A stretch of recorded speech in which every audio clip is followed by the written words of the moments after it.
అంతే సత్యం గారు మీ అంచనా ఏంటి సార్? వచ్చే 2 ఏళ్లలో దాదాపు 16 రాష్ట్రాల్లో ఎన్నికలు జరగబోతున్నాయి. ఇక 2029లో బీజేపీ లోక్సభ పరంగా నిలదొక్కుకోవాలంటే ఈ రాష్ట్రాల ఎన్నికలు మళ్ళీ పార్టీ తిరిగి విజయంలోకి రావడం అనేది అత్యంత కీలకం. ఇప్పుడు అధికారం అందరి ద్రాక్షగా అనుకున్న పశ్చిమ బెంగాల్లో కూడా అధికారాన్ని అద్భుతమైన విజయంతో అందుకుంది భారతీయ జనతా పార్టీ. ఇప్పుడు నెక్స్ట్ టార్గెట్ పంజాబ్, కర్ణాటక, తెలంగాణ అంటున్నారు. నిజంగా ఈ 3 రాష్ట్రాల్లో భారతీయ జనతా పార్టీకి సానుకూల అంశాలు ఉన్నాయా? బెంగాల్లో విజయం సాధించారు కాబట్టి ఈ 3 రాష్ట్రాల్లో ఆల్రెడీ కర్ణాటకలో అధికారం చూసింది. పంజాబ్, తెలంగాణలో అడుగు పెట్టడం అంత ఈజీనా? ఇప్పుడు పార్లమెంట్ ఎలక్షన్ల చర్చ అనేది పార్లమెంట్ ఎజెండా, అది వేరే విషయం. అవును.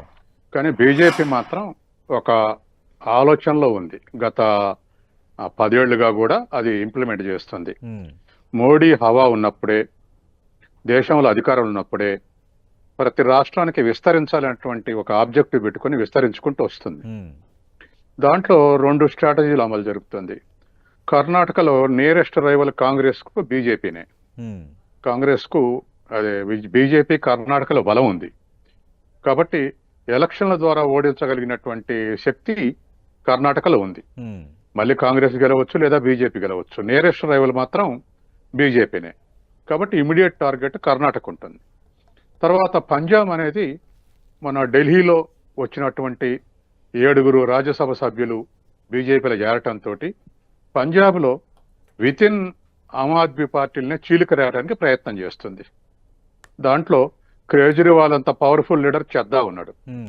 ఆ చెద్దా ఆధ్వర్యంలో పార్లమెంట్ సభ్యులను ఎట్లయితే తీసుకెళ్ళిండో, వాళ్లకు 8 మంది అఫిలియేటెడ్ గా స్నేహంలో ఉన్నటువంటి వాళ్ళు, బీజేపీ మీద ఆశలు ఉన్నటువంటి వాళ్ళు, ఇటువంటి అందరితోటి పంజాబ్ లో ఒరిజినల్ గా బీజేపీ వీక్. మొన్న గెలిచిన దాంట్లో కూడా ఏదో 3-4 సీట్లే గెలిచింది. ఓటింగ్ శాతం కూడా చాలా తక్కువ వచ్చింది. కానీ అక్కడ ఆల్టర్నేటివ్ గతంలో అకాలీదళ్, తర్వాత కాంగ్రెస్ కాదని ఆప్ అధికారంలోకి వచ్చింది. ఇప్పుడు ఆపుని చేల్చడం ద్వారా బీజేపీ గ్రో కావాలని ప్రయత్నం చేస్తూ ఉంది. స్వతహాగా బలం తక్కువ, కానీ స్వతహాగా బలం లేని ప్రతి చోట అక్కడ ఉన్నటువంటి ప్రాంతీయ పార్టీలను చీల్చి ఎస్టాబ్లిష్ చేసుకొని ముందుకు పోతా ఉంది. ఉదాహరణకు అస్సాం ఉంది, ఏజీపీని మాయం చేసింది. ఉత్తరప్రదేశ్ ఉంది, బీఎస్పీ మాయమైపోయింది. గోవాంతక్ పార్టీ ఉంది, గోవాలో మాయమైపోయింది. హర్యానాలో భజన్ లాల్ వాళ్ళ వారసులంతా పోయారు, దేవిలాల్ వారసత్వం.